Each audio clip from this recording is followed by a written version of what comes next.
चंगुल में नहीं फंसे हैं, भ्रष्टाचार के मकड़ जाल में फंसे हैं। हम जिधर हाथ डालते हैं उधर हमारे हाथ में भ्रष्टाचार की मकड़ियों का जाला फंस जाता है और हमारे दम घुटने लगता है। जी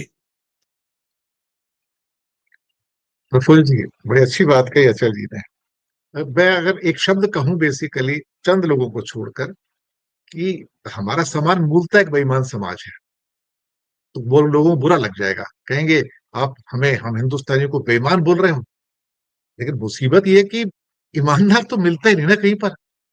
आप कहाँ से ईमानदार मिलेंगे? अच्छा, कोई हजार एक लाख में से एक आधा ईमानदार मिल जाए तो मिल जाए, तो उसके अखबार में चर्चे आते हैं। आज एक ऑटो ड्राइवर को बटुआ मिल गया है, उसने अपने उसके मालिक को लौटा दिया, तो ये एक न्यूज बन जाती है। जब ईमानदारी एक खबर बन जाए तो इससे पता लगेगा कि कैंसर कितना गहरा है। ये चौथी स्टेज का कैंसर है। भारत में 12 का बजट आता है इंफ्रास्ट्रक्चर का, सबसे मोदी जी बड़ा गर्व करते हैं। तो कमीशन उसी में है ना, इंफ्रास्ट्रक्चर में, ब्रिज बनाने में, सड़क बनाने में, रेल बनाने में। उसमें 10% से लेके 40% तक, कई बार तो 50% भी हो जाता है। और मुंबई में तो एक, जैसे कि वो हर बारिश से पहले सीवरेज लाइंस या कुछ मीठी नदी है, उसको साफ किया जाता है। अब वो उसके अंदर सारा कचरा बहता रहता है सारा दिन, और वो एक तरह से देखा जाए तो वो गटर है। लेकिन बारिश के दिनों में उसमें पानी आ जाता है। तो जो हमारे सो कॉल्ड उसको सफाई करने के लिए, उसको एक साल का ठेका कई ठेकेदारों को करोड़ों में दिया जाता है, 10 करोड़, 20 करोड़, 30 करोड़। और वो कुछ नहीं करता है, दो चार जेसीबी मशीन लगाएगा दिखाने के लिए, और उसमें 50% का भी सुनने में आया है कि बंटवारा होता है, कि जो उसके पास चला जाएगा 50 उसके पास चला जाएगा। और वो एक ठेकेदार नहीं होता, आधे आधे किलोमीटर करके बहुत सारे ठेके दे दिए जाते हैं मुंबई में उसके, तो पता लग रहा है 30-40 ठेकेदार हो जाते हैं।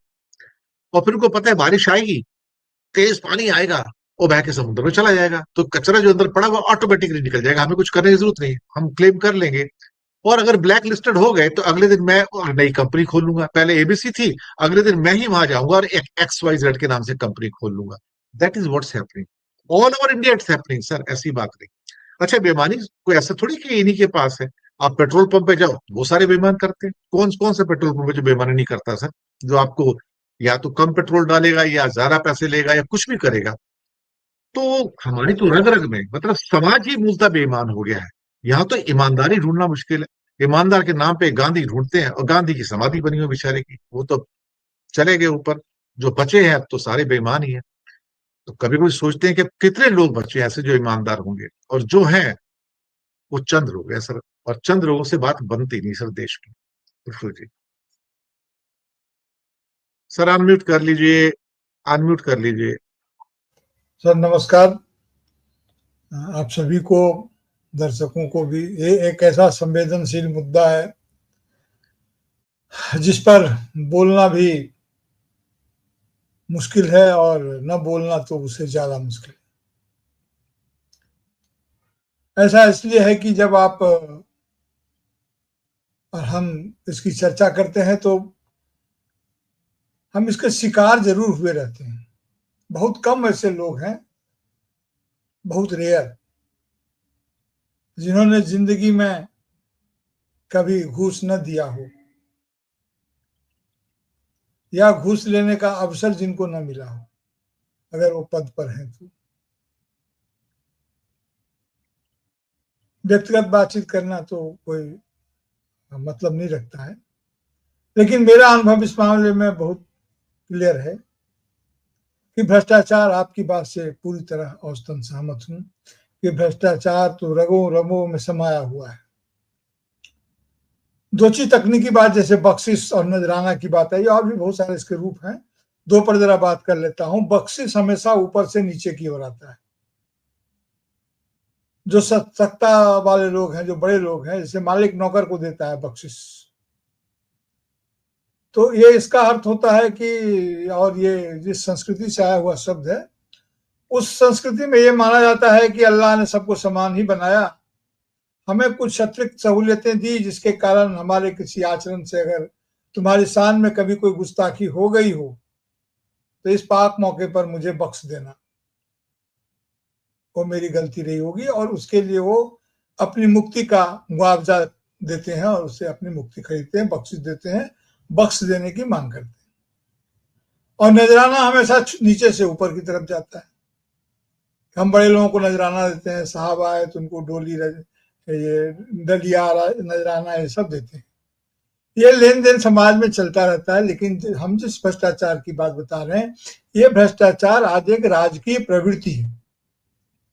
अब ये भ्रष्टाचार आपराधिक, पहले दिन मैंने कई बार इसकी चर्चा की है कि अब भ्रष्टाचार कोई आपराधिक प्रवृत्ति नहीं रह गई है। अब यह एक राजनीतिक कह लीजिए या एक शासकीय शैली है।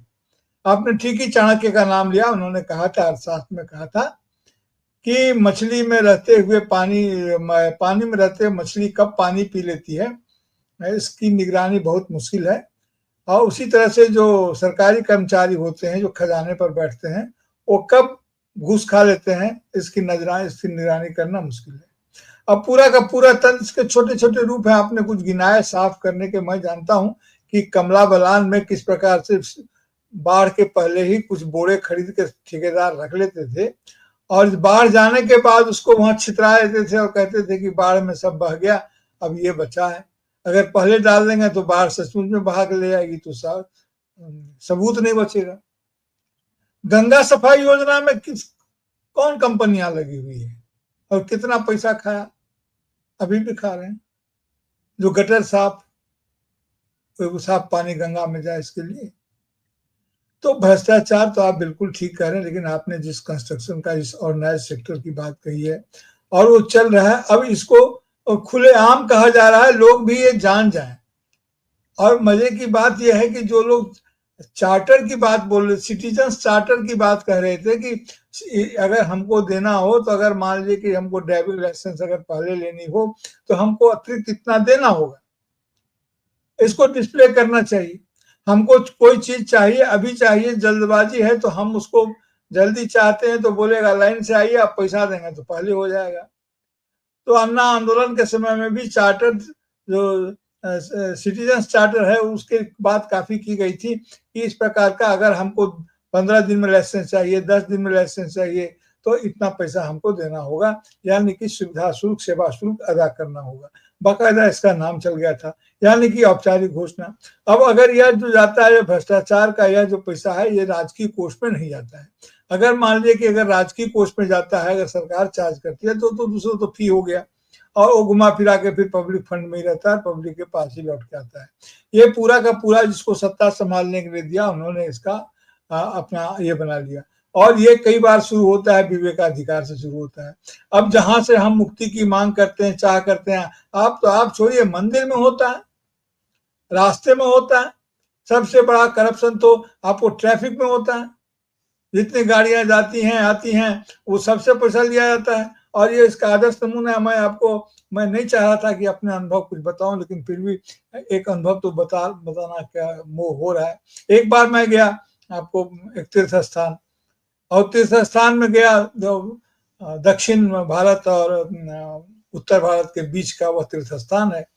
तो वहां पहुंचा, तो गया था दूसरे काम से, लेकिन वहां पर पहुंच गया। तो हमारे एक साथी थे, वो बहुत ही आस्थावान थे, उन्हें पूजा भी करना था, लेकिन भीड़ बहुत जबरदस्त थी, नवरात्रा का समय था। तो उन्होंने कहा कि लाइन लगेंगे तो बड़ा मुश्किल होगा, लेकिन उन्होंने खरीद लिया। तो हमने कहा कि चलो भाई, देखो सब जगह कुछ ना कुछ उपाय होता है।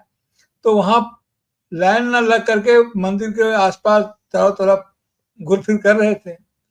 तो एक सज्जन जो वहां पर अधिकृत पुजारी थे, उनसे मुलाकात हुई।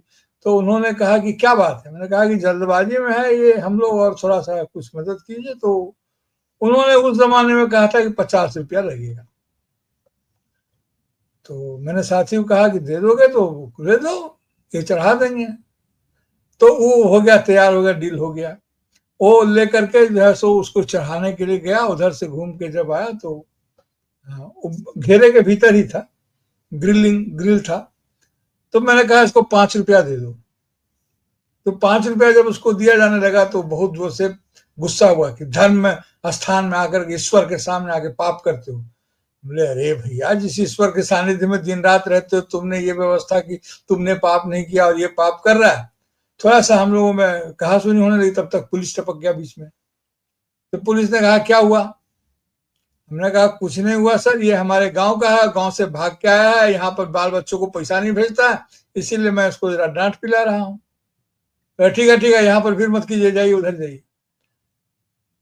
तो हर जगह ये किसी न किसी रूप में व्याप्त है, लेकिन इसकी सीमा जब असहनीय हो जाती है, इसके कारण जब बड़ी बड़ी क्षति होती है, इसीलिए, और वो कैंसर जब आप कह रहे हैं, इसका मतलब है कि ये इस स्तर पर पहुंच गया है जो हमारे सार्वजनिक जीवन को, हम लोकतंत्र की बात, समाज की बात, राजनीति की बात, सामाजिक न्याय की बात करते हैं, लेकिन इस भ्रष्टाचार का क्या करें जो ये सभी न्यायों पर बैठा हुआ है। अच्छा, इसको मजे की बात यह है कि देने वाला भी दुखी से ही सही, लेकिन देने वाला भी एक राहत ही महसूस करता है दे करके कि चलो मेरा काम हो जाएगा, भले ही बाद में वो कहे कि नहीं ये बहुत गलत हुआ, ये हुआ। और लेने वाला तो खैर लगा ही हुआ, लेने वाले की मजबूरी ये है कि ऊपर से नीचे तक जाता है।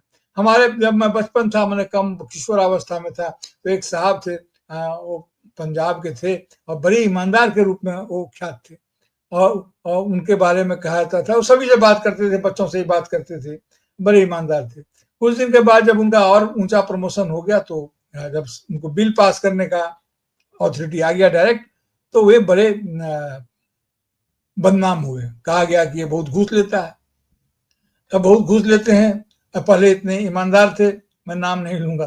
तो जब उन्होंने एक दिन कहा, वो फिर भी आते थे, लोगों के बीच में बैठते थे, फिर उन्होंने कहा कि देखो अगर हम नहीं करेंगे तो हमारी गर्दन फंसती है, ऊपर का साहब अपर स्टेज से पास कर देता है बिल, और फिर हमको कुछ मिलता नहीं है, और हमको न मिले लेकिन हमको देना पड़ता है उल्टा उन लोगों को।